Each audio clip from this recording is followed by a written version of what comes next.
Exercice 9, une histoire de chien. Alors, premièrement, quelle pièce a la plus grande surface? Pop, pop, pop, tu regardes tes pièces. Eh bien, moi, j'ai l'impression que c'est dans la pièce numéro 1. Alors, question 2, comment as-tu fait pour mesurer la surface d'une pièce? Eh bien, l'idée, si tu veux, c'est de comparer la place qu'il y a à l'intérieur de chaque pièce. Alors, déjà, au premier coup d'œil, on peut facilement écarter la pièce numéro 2, qui semble bien plus petite que la 1 et la 5.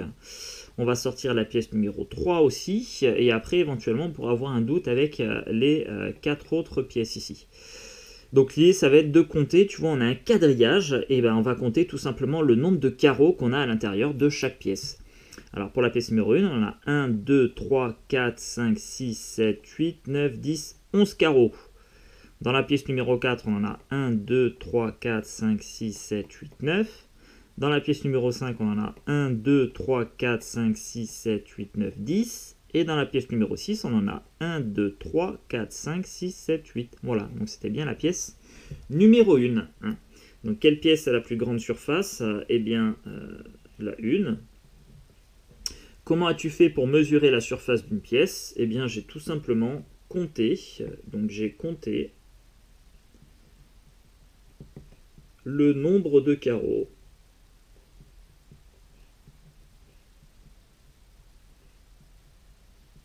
qu'il y avait à l'intérieur.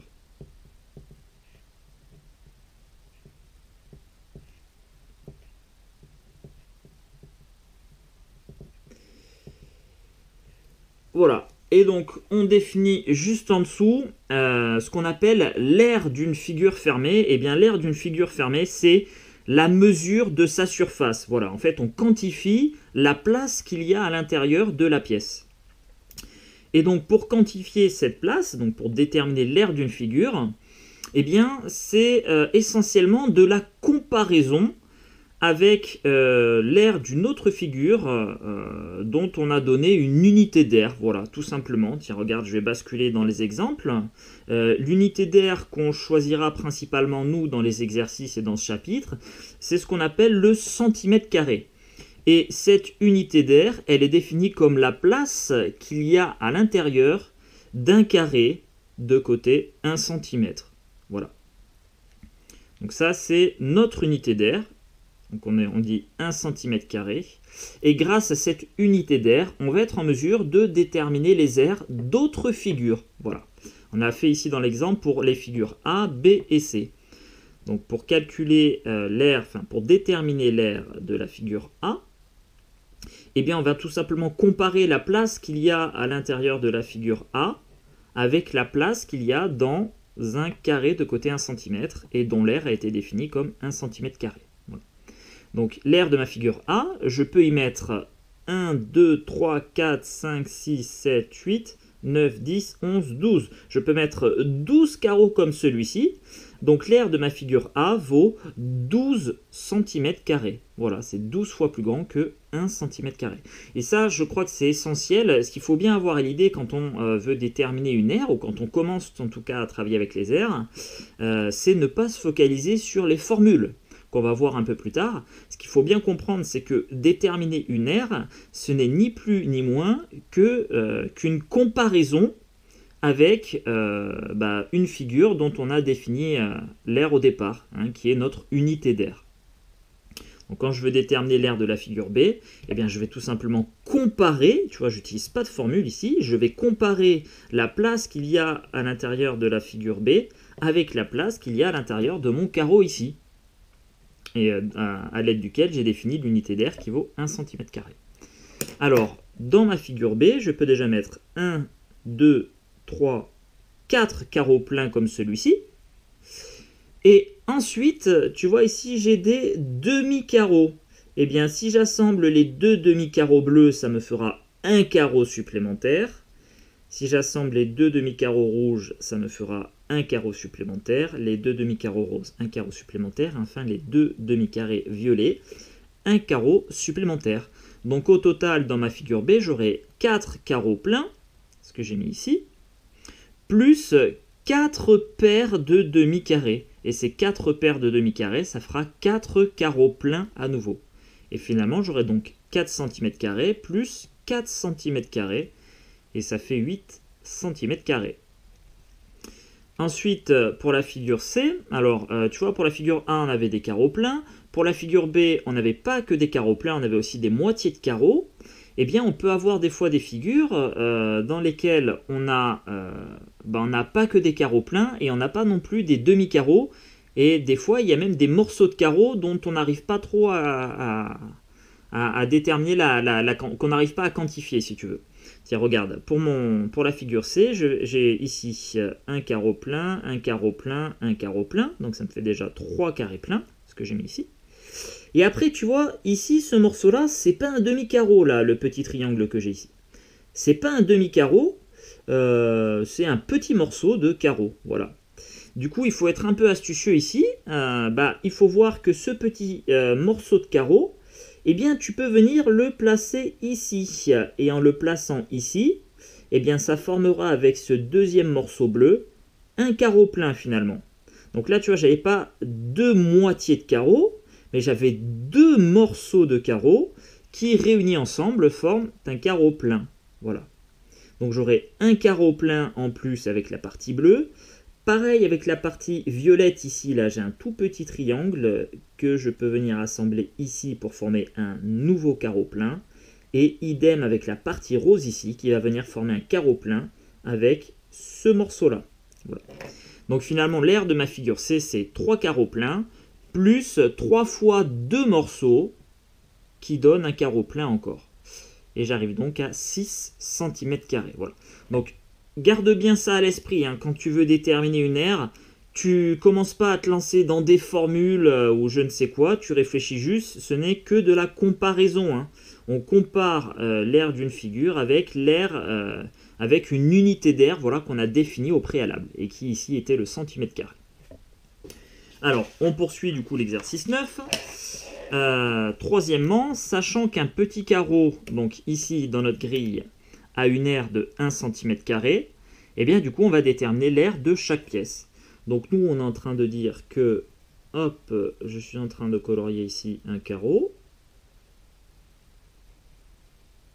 Voilà, ça représente 1 cm². Et du coup je dois déterminer l'aire de chaque pièce. Alors, l'aire de la pièce numéro 1. Eh bien, je peux y mettre, on a dit 11 carreaux comme celui-ci. Donc, j'aurai une aire de 11 cm². Ensuite, l'aire de la figure numéro 2.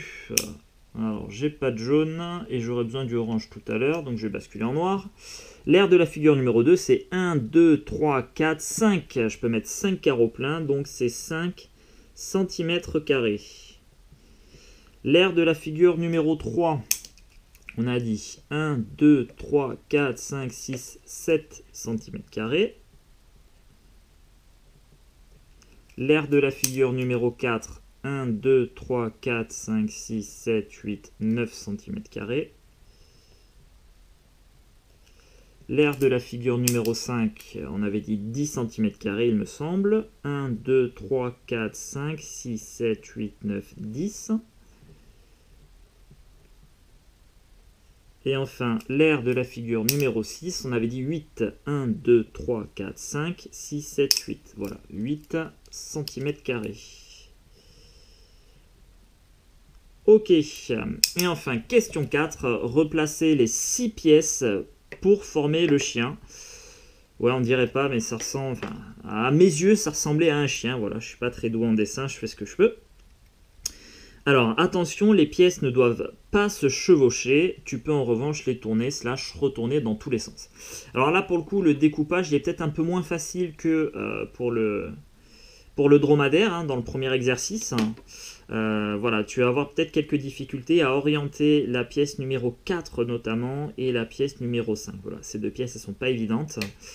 Mais bon, ça fait travailler sa vision dans le plan. Voilà, donc c'est plutôt un bon exercice. Alors, déjà, je vais pouvoir fixer qu'une seule pièce. Hein, si je regarde toutes mes pièces, où effectivement, il n'y en a qu'une seule qui va rentrer au niveau de la queue du chien. Ce sera la pièce numéro 1. Donc, on va venir placer la pièce numéro 1. Voilà, ça. Ensuite, on a 1, 2, 3, 4, 5, 6 carreaux. Donc, 1, 2, 3, 4, 5, 6 carreaux ici. Et ensuite, on a 3 carreaux en bas ici. Voilà, donc ça, c'est la pièce numéro 1. Maintenant qu'on vient de fixer la pièce numéro 1, eh bien, à cet endroit-là, on n'a qu'une seule autre pièce qui va rentrer. Ce sera la pièce numéro 2. On va la représenter ici. Voilà.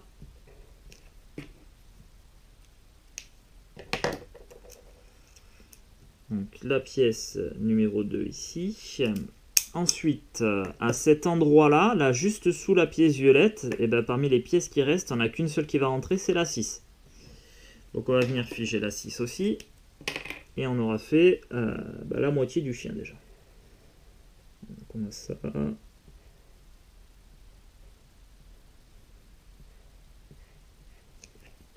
Voilà. Donc, pièce numéro 6, c'est good.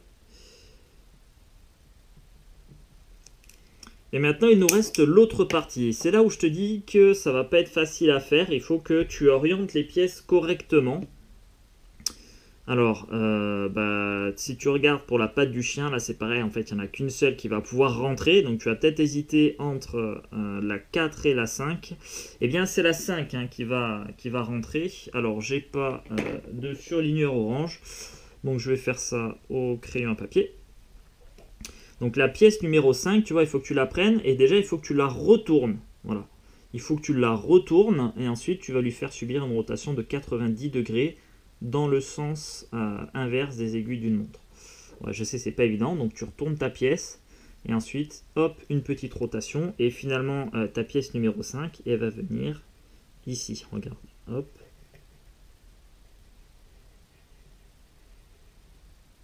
Voilà, tac, tac. Voilà, parfait. Donc on a la pièce numéro 5 ici. Tiens, en fait, je vais le faire en orange, pardon. Je vais le faire au stylo orange.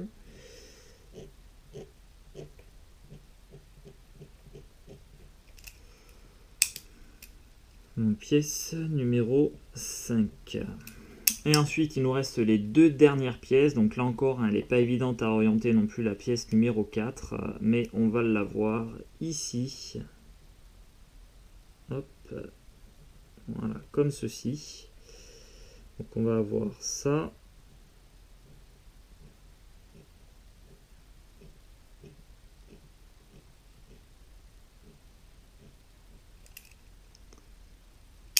Pièce numéro 4.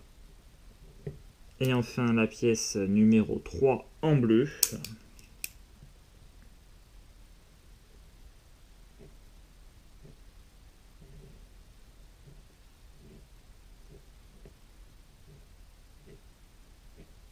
Voilà. Et ça y est, on a reconstitué le chien. C'est parfait.